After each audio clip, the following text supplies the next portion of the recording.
صدها میلیاردر، دهها وزیران و رئیسان بانک‌های مرکزی این هفته برای شرکت در فروم جهانی اقتصادی در داووس شویتزاریا جمع می‌آیند.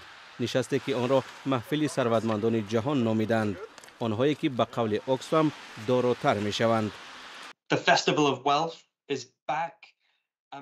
جشنواره ثروتمندان برگشت و تحقیقات نو و نگران کننده ما نشان داد که 1% ثروتمندان جهان از سال 2020 این جانب 3/1 ثروت آفریده در جهان را به دست آوردند. به گفته اوکسفام، قسمی از این ثروت جمع کرده آنها پولی است که حکومت‌ها برای مدد به اقتصاد جهانی در عهد کرانتین‌های کرونا ویروس در سال 2020 ریختند. این کمک بسیار مهم بود. عین زمان ثروتمندان از این کمک و رونق بازار سهام بهره زیاد بردند. بدون مالیات بندی پیشرفته در واقع ثروتمندان جیب‌هایشان را پر کردند. برعکس با افزودن قیمت غذا و سوزشواری پول ثروتمندان زیاد می شود.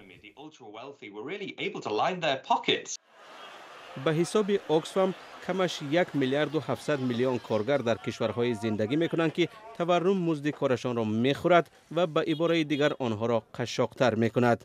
عین زمان بالاروی قیمت غذا و مواد سوخت به ثروت دارایان میافزاید. ما نشان دادیم که 95 شرکت استحصال غذا و مواد سوخت سال 2022 در واقع 2 برابر بیشتر فایده گرفتند. حالا اوکسفام می‌خواهد مالیات اضافی که با نظرداشت درآمد زیاد از شرکت‌های انرژی می‌ستاند از شرکت‌های استحصال مواد غذایی هم گرفته شود. به گفته اوکسفام باید میلیونر و میلیاردرهای دنیا 5% مالیات اضافی پردازند. پیشگیری از نابرابری فوق‌العاده ممکن است. یک پیش شرط اصلی جهانی برابر ستانیدن مالیات از ثروتمندان است، نه از پرستاران و معلمان و صنف میانه، بلکه از طبقه‌های بسیار بالا که اندازه عادلانه پردازند.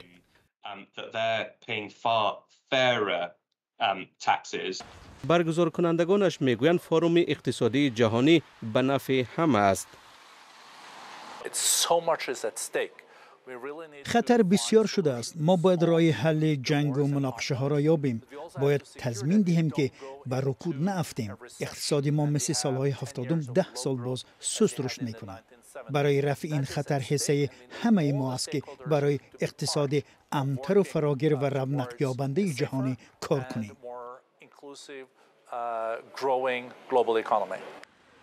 بانک جهانی ماه اکتبر گفت که به سبب تورم زیاد و رشد سست اقتصادی مبارزه با قشاقی از پیشرفت مانده است.